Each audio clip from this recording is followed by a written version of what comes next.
ہے سے تقسیم کرتے ہیں۔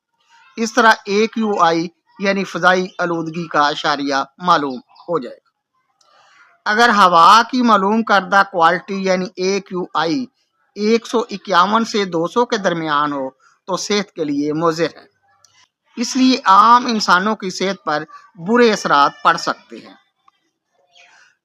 اگر اس سے زیادہ ہو یعنی اگر یہ انڈیکس اس سے زیادہ ہو تو خطرے کے نشان کو پار کر چکی سمجھیے۔ اگر AQI 200 کے عدد سے آگے نکل جائے تو شدید اثرات انسانی اور حیوانی صحت پر مرتب ہوں گے۔ ایسے میں فوری اقدامات کی انتہائی ضرورت ہے۔ مثلاً مصنوعی بارش سے فضا کو آلودگی سے بچایا جائے، گھروں سے باہر نہ نکلیں اور سموگ کے سامنے مت آئیں، حفاظتی انتظامات کے بغیر